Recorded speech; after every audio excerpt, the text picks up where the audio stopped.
this computer. Perfect.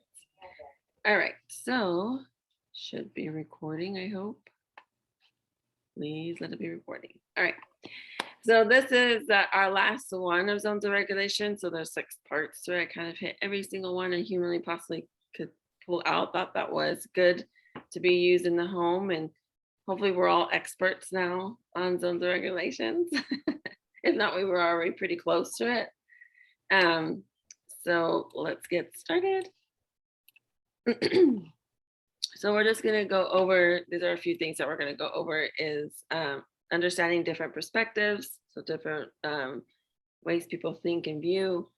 Of course, review the zones, check in, how to check in, why it's important to check in, and then to discuss good thoughts versus uncomfortable thoughts, because sometimes that gives us different feelings, I should say, and different emotions. And then, of course, our behaviors impacts others, which we kind of touched on a little bit of each one. Now we're going to kind of like dive a little bit deeper into each one. So on that note, I just wanted to do a check-in, see how everything's going in Mr. Allen's house. How's everybody feeling? Hopefully everybody's healthy and staying strong. I know the flu was running through my house last week. So how's everything going, Mr. Allen? It's going fine, just too fast.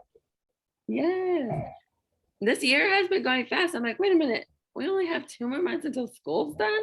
Like, too fast and not enough time, I feel like. You're right. I don't know. It's either moving too fast or I'm moving slower, one or the other. I hope I'm not moving slower. That's funny. No, I feel the same way, that it's going super fast. Not enough time in the day. I feel like I have so much stuff to do, and I just wish I had more time in my day. But then I don't, because I'd rather go to bed and go to sleep. But sometimes it's a give or take, right? But I agree. And maybe because COVID kind of slowed everybody down, and now COVID's kind of dwindled back, and now everybody's going fast forward. Maybe Yeah, that. COVID gets enough credit. We don't need to give it anymore. Yeah, exactly. All right. So the last one that we're going to actually talk about is the relationship skills. And so in that area, we have understanding the different perspectives, the zones check-in, the good thoughts versus uncomfortable thoughts. And then our behavior impacts others, but also has using the yellow zones tools, which we kind of talked about in our past lessons, and then stop and using a tool too. So we've kind of hit those 2 already, but we'll kind of maybe review a few of them.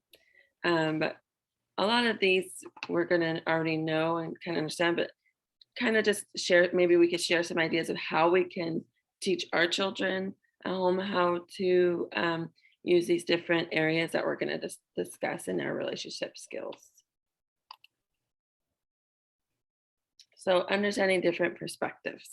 So the big key part is that it describes the process of through which we each have thoughts, and sometimes our thoughts don't align, and feelings and related reactions and responses to others, expected and unexpected behaviors in a specific context. So like I usually take my kids to like the library and be like, okay, in the library, we don't scream, we don't scream, we're like really whispering. And I said, but when we go outside, we can talk in a normal voice, right? Or when we're in a playground, we can scream. And so just trying to teach them like in different environments, it's different ways we act. And that's also in situations, right? Different situations. For example, I had to rush my mother. Well, she's like my mother. I call her my spiritual mother. I had to rush her to the hospital. And like, that put me in like a yellow zone and a panic, right? That's a time to be in the yellow zone. That's a time to be panicking. But I also had to use my skills to bring myself really down. But just knowing when and where to have those type of behaviors and feelings. And then also maybe Mr. Allen might have a different response and maybe he might be a much more calmer person to drive my mom to the hospital. But maybe I might be like, frantic. So people just react in different ways, and showing our children that we all react in different ways and we all express our feelings in different ways, but we all need to have appropriate ways of expressing them. Um, like my daughter expresses, when she's angry, she cries. And so I remember telling somebody, I go, I don't know how to deal with my daughter. Like she's crying all the time. And I'm just not a person that cry. I don't cry as much as she does. And I handle my anger differently. When I'm angry, I'm more of like a um, if I was a kid, I'd probably be like ripping things up, kicking. Like I don't express my anger like my daughter does. She cries. That's okay because it's just two different ways. And sometimes um, our children don't understand that. Like my daughter will be like, "Why are you so angry?" I said, "Well, this is how I express it. Is it appropriate? Sometimes and not, and other times not." But really showing our kids that everybody shares their feelings in many different ways, and we have to respect it. We have to respect it, but also understand it. But we don't have to accept it if it's not positive. I hope that makes sense. Um, what do you think, Mr. Allen? I would love to hear your opinion on that one. Well, with me, the first thing that pops up is anger. And I found out that anger is always the first emotion you generally feel. Mm, And there's usually other emotions behind that. So you have to get through the anger first. Um, and generally what I do is I see a problem, and instead of getting angry, because that'd be the first thing that I can relate to, is I have to step out of the problem and I have to look at it from the outside. So I'm not part of the problem. And mm, that's the hardest part, is stepping out of it, not being drawn in or biting into it, and then looking at it. And then you come up with a solution. Um, like the other day, I was told by the youngest one that I just don't understand. And mhm, so what I had to do was repeat what I think she was feeling, or she was trying to tell me. mm, And I had it right, because yeah, I said, now, do I understand? And she said, yes. I said, okay, but she still, uh, through, uh, I don't know, I guess it would be anger and pride and hurt, not getting her own way, uh, still would not, she was still stubborn about it. mhm. But once she had time to think about it, and then she came up, and she always does this, comes up later and says, I'm sorry, and gives me a big hug. And Mm. Papa's always right. not, not really, not really. I have to feel my way through things, and but stepping out of that problem and uh, not letting the anger take over is the first step. Oh, yes. And sometimes that's harder than, right? It's said harder, easier said than done. Um, and I like that you said that you took time, to say, "Am I right?" And she said yes. Um, I actually struggle that with my daughter. Like, you want to fix the problem right then and there, right? You're like, I know what it is. Let me fix it. But it's almost like you have to kind of step back and be like, okay, when you're ready, I'm here to talk. My daughter hates it when I say that, because she's like, "You're using your strategies on me." I'm like, no, I just, in your time, just like if somebody came up to me when I was angry, I wouldn't want to talk right away. I need time. So I like that you give time. And a lot of people want to just let's fix it now and move on. But, sometimes it takes time to get those feelings under control, but they also need those coping skills as well. And the nice thing is, it's like we're going to teach them then those coping skills with the breathing or the tapping or listening to music. You gotta be careful with the music though, especially with teenagers. They'll start listening to that melancholy music and it makes them go deeper. But just giving them that little time, checking in and letting them know that you're there. Even in the way of like just supporting them. Like my daughter was, my daughter is going through some stuff at school, and I'm, going there to talk to them, and she's like, I really appreciate you coming and taking my side. She feels validated. Do I agree with all of the stuff that she's saying? No, but I want her to know that I support her and we're gonna work it out together. So that way when she does come to one of those anger, like you said, the underlining that she'll sit there and understand that I'm gonna sit there and try to work it out with her and not be against her. So I'm trying to install that in her. Gosh, like I think nowadays I raised my son. He's 21. He actually came to visit me. I was super excited. But just raising him up when he like a few years ago, so different even now. I feel like social media is worse. I feel like my child is being watched 24/7. I can't even protect her in her own room If, if sometimes. we don't teach them, there are so many other people and devices out there that will. So Yes, that's why it's important for us to install the basis and the basics to them so that they can carry that on and deal and use that for the rest of their lives. absolutely. One of the things that and it's probably the hardest part, like you said, we all want immediate solutions. Hmm. And one of the things that I try and do is I try and repeat the problem as I look at the problem and then I try and repeat it back to the kids. Hmm. Okay. And so that it starts their thinking. And then it lets them understand that, yes, I do understand what they're doing or going through or what the problem is.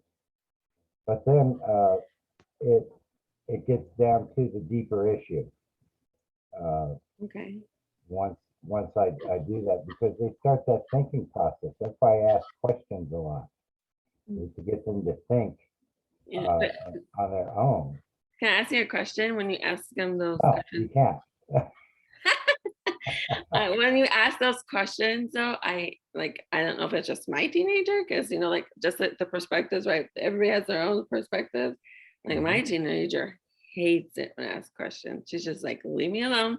Stop asking me questions. Just leave me alone. So I'm like, okay, okay, I'll be. You know where I'm at. I'm not going too far. I'm just downstairs. So like, she does not want to hear my questions. She doesn't and when she finally does come out of it, I don't even ask questions. I just sit there and be like, "Well, you ready to talk?" And then we kind of, discuss it. It's more of a discussion, and she's kind of venting, and I don't know, maybe that's just different ways of. Well, you're putting more pressure on her by doing that. Mm-hmm. And what happens is that if you compress somebody enough, they will explode. Mm-hmm. Kind of like a car piston. That piston comes up and compresses that air and gas, and it explodes and drives that piston down. Mm-hmm. Uh, what the way I do it is, I say, well, why do you think that's the way it is, or that's happening, or something like that, and that gets them to talk a little bit. Mm-hmm. And once you get that going, then the flow is starting like a plugged drain. Once that flow starts a little bit, the rest of the clog will clear out. Okay. But just a non uh, a non what's the word I want to use? A question that doesn't put them on the defense, Yeah. uh, Yeah. and help lets them think on their own. Like the youngest one has a problem with her cousin at school, Mm-hmm. and she tells me every day about it, and I sit and listen, and I say, well, what do you think is the main problem? Well, the blame all goes to her cousin, and Of I course. said, well, what are your what do you do when that happens?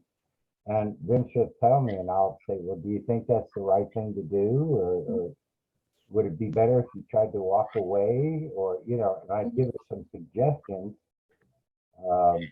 which she says don't work, but at least she's, you know, she's trying. And Aware. if she doesn't get defensive on it, she Yeah. opens up a little more. So I try not to give them questions that put them on the defense, but try to get them to think. Yes. Because Yeah. I I like have to know, I have to know 100% of the facts before I can make a decision. And if I only know 5%, it's not going to work. I'm going to Mhm. make a bad decision. That's sometimes I think adding on to that, and mainly I use this with my boyfriend, is sometimes before I ask the questions, I'll tell him, I'm just going to ask a couple questions to help me kind of get the bigger picture or to clarify that I'm understanding Sure. Uh-huh. what you're saying. Because even though he could be very detailed, I'm still processing it differently. And so I'll just kind of upfront already warn him, like, I'm just going to ask a couple questions and this is why I'm asking. And if I feel like they could be just kind of knowing him a little bit better now, I will also say, like, I'm not trying to judge you. It's for me to clarify or for me to just understand. Like, I just want to know the bigger picture. That's it. Right. Yeah. Or I've even, it's funny because I had to learn, and I'll do this with him, and now he'll also reciprocate at times, like when I am frustrated or I'm mad, because he always wants to fix it. That's the first thing I'll start with is, I don't need you to fix it right now. I just want to vent. Yeah. Like, Wow. that's just it. Like, I just need to get it out. So like the other night, he starts to tell me something and he looks at me and goes, I don't need your teacher opinion. I just need you to listen. And I was like, okay. So I knew then, like, I had to get out of teacher mode, Mhm. because we were going to be talking about kids, and he knew that's the first place I go to. So it's kind of already knowing who you're working with or talking to and how they may already perceive something, to teach them some of those responses where they can take, I guess, responsibility too, to say, no, like, this is just all I need right now. And this, and if you can't do that, then, you know, I guess we can't do this right now. But it helps me change my mindset on how I'm listening to. So Another thing I do with my daughter, and a lot of times when the kids are in that mode, is I always tell her, you're safe. Because sometimes there's such a, like, you're safe. There's no robber coming in. There's like, you're in a safe place. You can express the way you want to. You're safe. And sometimes that just kind of brings her down too and gets her flowing, because they're in such a defense mode that she has to remind herself, okay, yeah, I am in a safe place. So maybe my daughter's a little bit different, but I guess that's the perspective part, right? Yeah. Well, Everybody's different. we have to take our hats off with them Yeah. and let them know that, hey, I'm not going to punish you for doing this. And I try not to judge. What I try and do is, when I'm looking at something, is I want to discern what's going on, and that's a lot different than judging. You're just trying to find the facts out and trying to get to the bottom of it, Yeah. the root of the problem. But sometimes, And usually it's them that comes to the root of the problem and not you, if you let, because when I talk, I have to listen to myself talk, which teaches me. I yes, don't often do that, but I have to hear myself. And, yes, and you know, it works all the way around. yes, I agree. I like that. Sometimes you have to listen, like, whoa, did I say that right? I don't know. Like a reflection. Yeah. All right, let me push forward. That was a good topic, though. Thank you. I like that topic. So here's a cute little video. I'm sure you might have seen it, about different perspectives, but I just kind of wanted to show it because, well, one, it's a great video showing the different perspectives.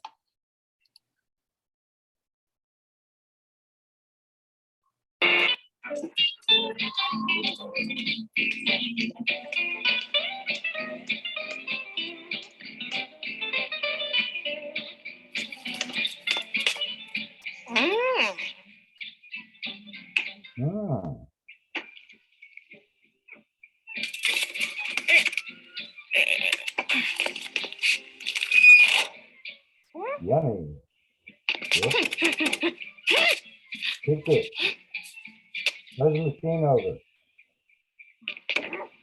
Beat it with a hammer.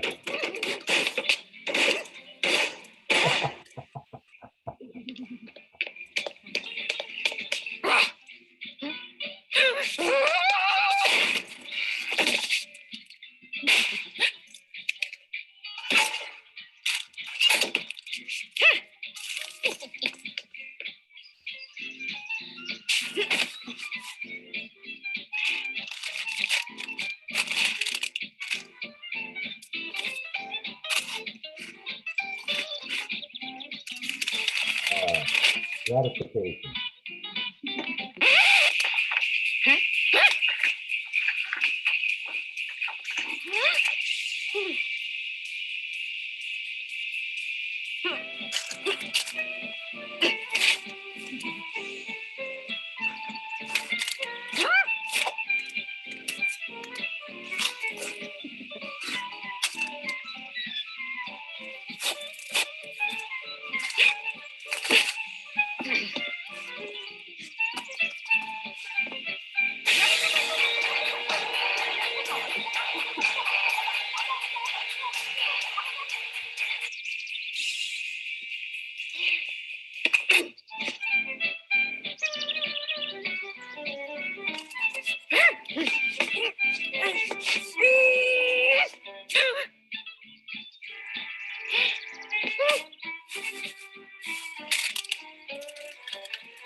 So I like that video because it shows that like sometimes we need to step back and look at the bigger picture. So she didn't even realize that he was actually sharing his cookies. So I really thought that was super cute. And then she realized at the end that wow, she thought he was the jerk, right? But in reality, she was actually being the one that was more selfish, I guess. So different perspectives, different ways of viewing. Like he was like, "Oh, I'm sharing my cookies," and she's like, "He's taking my cookies." So it kind of shows like the two views, different views. And I thought that was one of the cuter ones that I like to show, of different perspectives of different views. And even with, and we already discussed this, which is great, but even the two different generations, right? You hear the hard rock roll, and then he thinks it's cool that she's talking and thinks that she's like rocking out, but in reality she's like screaming at him. And so I think that was like perfect to end this discussion about different perspectives, because the two different perspectives of the cookies and how we need to sometimes just step back and see the bigger picture. And sometimes we can't see that when we're super angry. And so once she realized, oh my gosh, I have my cookies. And now she had to look at the bigger picture like, oh, I sat down, I'm eating his cookies. He was sharing with me, and oh my gosh. And I think sometimes we even beat ourselves up on that. And some of our kids do too. Once they realize, like, oh my gosh, it was my fault. But just realizing sometimes when we make mistakes, that's when we learn, right? We learn from our mistakes. And that's what I've been installing in my daughter. Like, it's okay to make mistakes, but just not to make them over and over and over again and making it a habit, but to learn from it, take from it. Oh, okay, this is what we learned from this mistake. Now we can move forward. So um, I just wanted to end that for the perspective piece with that one. So, and we already kind of had the discussion, so I'm gonna kind of move on forward. That one threw me for a loop. I had it figured out, and then I saw the whole picture of what really happened, and I thought, oh boy, that just taught me something. Yes, look at the bigger picture, right? And I always say that too. Like, so for example, like my son broke up with his boyfriend, and I was like, well, maybe that's. He's like, oh, don't ever talk to him again, and blah, blah, blah. Okay, we gotta look at the bigger picture. I know you're upset, and I validate your feelings, and it's very messed up what things that went down. I said, but we have to look at the bigger picture, you know. There's a lot of factors that come into that. There's two different humans involved. There's two different, many feelings, many things that you were raised by two parents. He was not raised, but you know, so it's just the bigger picture, like his view. And he's like, oh, I didn't even think about it like that. I said, yes, I'm having to learn that too. Like, you have to look at the bigger picture, you know. I recently had a breakup. I told him, so I have to look at the bigger picture. Okay, what did he teach me? You know, people come into our lives for a reason. And a lot of people are like, why are you so doing okay? And I said, because I'm not, you know, I have to look at the bigger picture. I have to look at, why did that person come into my life? And he has a perspective and I have a perspective, and it just didn't match, and it's okay. You know, so we move on, and you know, more people will come into our lives, and you know, one day things will hopefully, you know, me and my son will find great relationships, but I'm not in no rush, and it's okay. So, you know, people get like, why aren't you getting crazy? And I'm like, sometimes I've learned that, like, being sad and crying just kind of wastes my time, and I can just move forward and enjoy my kids and enjoy the moments. And that's where I'm growing to with my kids, and that's the best part, right? You get to grow with your kids, and you get to grow with the children you work with too. Like, I've learned things from some of my students, like, wow, you know, I love that you do this. I'm going to use that for myself, or use it for my kids. So every day I want to grow, and every day I want to learn things. And that's why I like the parenting classes. I'm learning so much from you, Mr. Allen. I love it. I love that I'm not the only one teaching. I'm getting to learn from everybody. And I've always done that, even in my classroom. Like, we're a team. Like, I don't know everything. I wish I did. Shoot, I wish I did, but I don't. And I'm okay with that, because I want to learn every day. I want to be a better person for the next person that's going to walk through. And I'm like, oh, Mr. Allen taught me that. Let me use that and see how that goes, right? So moving on to the next thing is the good thoughts and versus uncomfortable thoughts. So having thoughts about different people may affect how we react in situations, right? So it's right along with that relationship, you know, how my son was just like, I don't want to be, you know, don't ever talk to him again. He literally told us that. I'm like, no, I can't do that. Like, I really like him. But you know, he had a different perspective of him. He had different thoughts of him because he's angry, right? He's in the red zone right now. But maybe like in a few weeks, he might be like, whatever, right? In the moment, we have those thoughts, and we have uncomfortable thoughts of people because of the situation. And then talk about how to respond in those instances. So like I told my son, like, you know, well, let's take some time, you know, I understand you're frustrated, but sometimes, you know, we look at that bigger picture, and maybe we'll understand a little bit more. And then we are not our thoughts or our actions. So I've seen this a lot in kids, like, oh, well, I'm already in trouble, so I'm just gonna keep on going. You know, they just kind of get more escalated. And I'm dumb, and I can't handle the feelings and anger. And but it's like, no, you're not who you are. This is not you. And so that's why we're trying to teach those skills prior, or teach them like it's okay to feel the feelings, because um a lot of times when I introduce the zones, a lot of kids think red is bad. Oh, red is bad. Red is bad. We don't want to go to bed. I even had a child when I was like, oh, you look like you're on the red zone. No, I'm not in the red zone. No, no, no, nope, nope. Green zone, green zone. I'm like, but it's so, like trying to normalize that it's okay to be anger has been one of the struggles actually in a lot of the kids. It's like, it's okay to be angry. It's normal to be angry at times. We are human. We're emotional humans. That's how we were built. We're not robots. We're not to be at green at all times.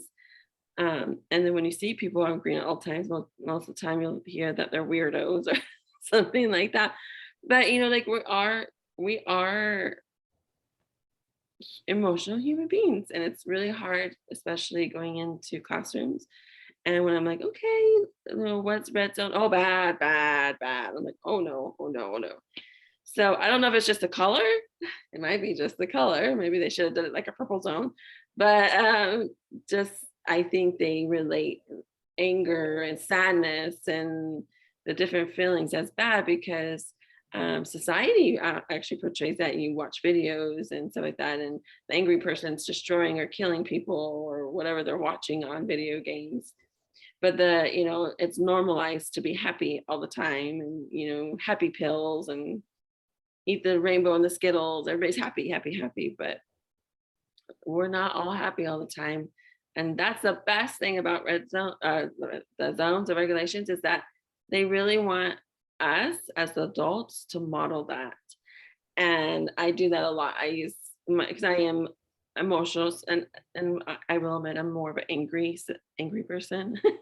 So I tend to be a little bit more angry, and so I have to show the kids like, I'm so angry.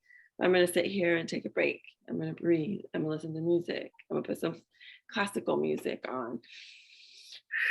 Do my deep breathing.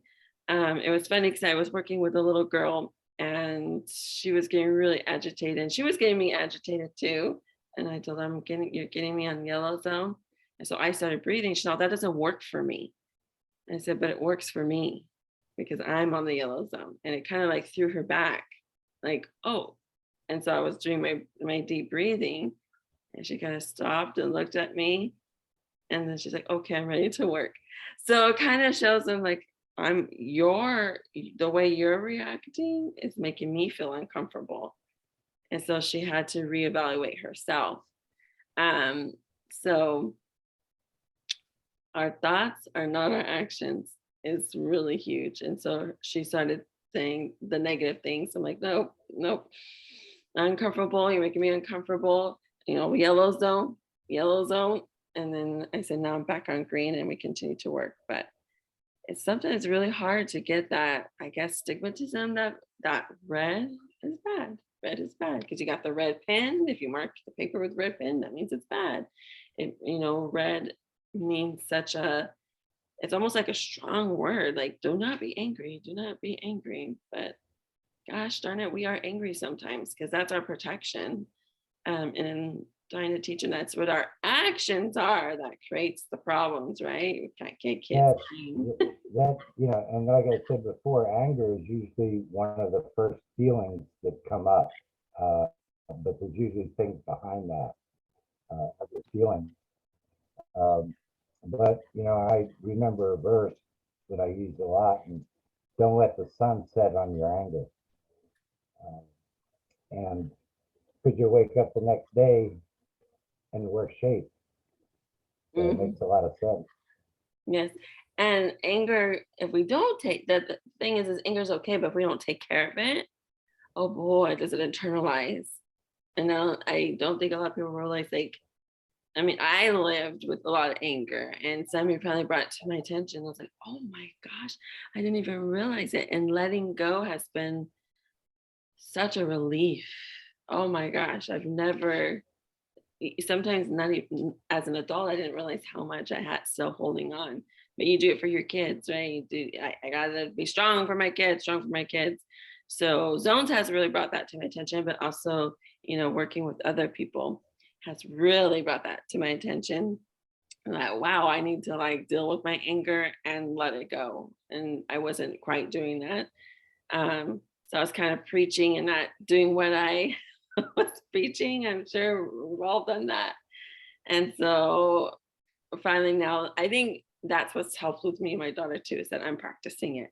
So she sees me practicing it, modeling it, and she sees how I'm starting to feel better and um, more, I guess, in the green zone, that she's starting to practice it more. So we're being We have to be careful because we pick up so many things during the day and we hang on to so many of them. So we should let go of some of those so that we can lose some of that weight. Mhm. And the thing is that if you hang on and you're expressing that anger, then that anger begins to drive you. Yes. Anger is in control, and just throw your brain away because you're not using it. You're letting those feelings motivate you and push you. So we need to let things go, especially right as they arise, so that we don't carry them and it doesn't drive us. I agree. Yes, I like that. Like they, yeah, and anger can drive you because it's one of the more stronger feelings, I guess. Mhm.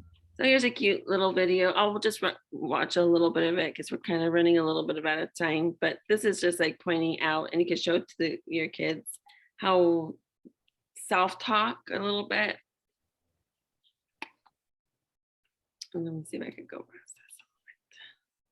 There's a little introduction. You are not your thoughts. Every day, we have thousands of thoughts, emotions, urges, memories, and feelings. From the time we wake up in the morning, all throughout the day, to when we lay down to sleep at night. No matter who we are, we all have thoughts swirling around in our heads. We even think and feel in our dreams. Often, we don't realize how many thoughts we're having, and we get lost in them. Sometimes we're not even aware that we're thinking. We seem to be swimming in a sea of our own thoughts. When we are surrounded by our thoughts, it's easy to get caught up in them and react automatically, sometimes in ways we don't even mean to react. We might hold on to some thoughts, even when we don't want to. So I'll stop there. So to save us a little bit of time.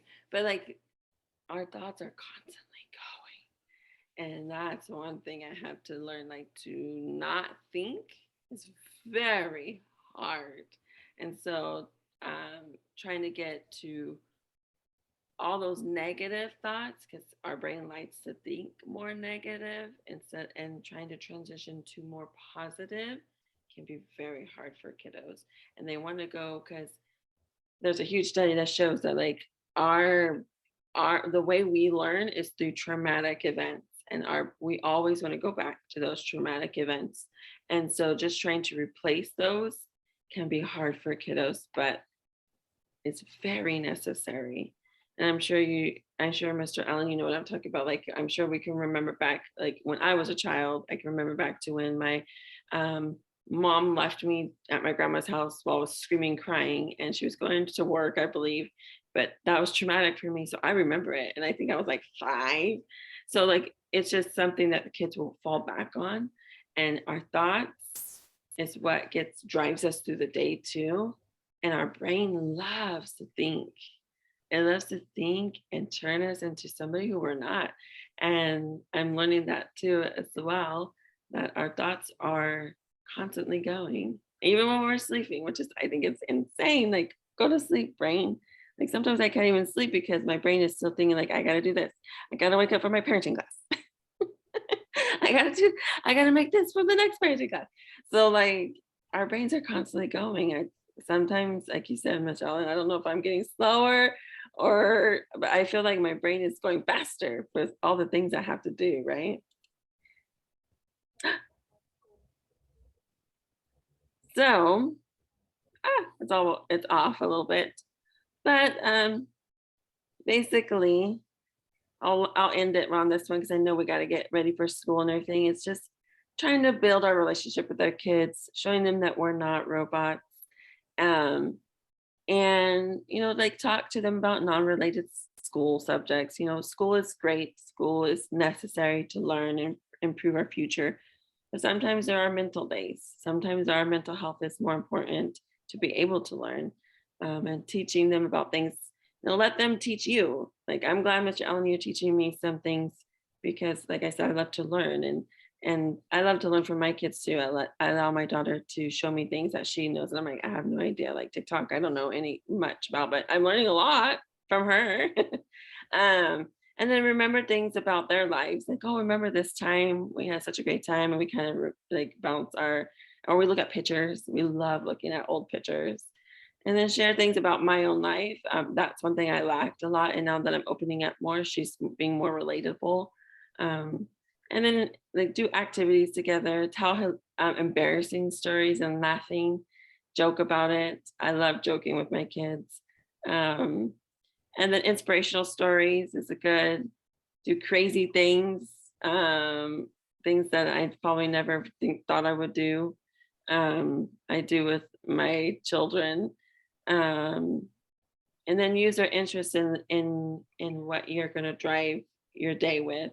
And of course, and not least, apologize when you mess up, because sometimes we think we're always right, and adults think they're always right, but I'm not. And I tell my daughter, I am not a perfect human being, and I don't expect myself to be a perfect human being, because that's a lot of pressure. So I always say, like, I'm sorry. I even do that in my classroom, like, oh yeah, you're right. Like, I'll admit when I am wrong. But if I'm right, sometimes I might be a little more brushy about it, but I will admit when I am wrong. That's one thing I can do. And I tell that to my daughter, I'm sorry that I didn't understand you. I'm sorry I didn't validate your feelings. So just a few 10 things that you can do. I love these 10 things. And there's a few things that I want to do. Like, I want to do some more crazy things with my children. I want to, learn from her more, and share different things with her, because soon they're going to be out of our house, Mr. Allen, and I'm going to be crying. No, you won't. Well, I didn't. I celebrated, but then I got two more. Don't tell me that. Number 10, it goes a long ways, especially if it's sincere.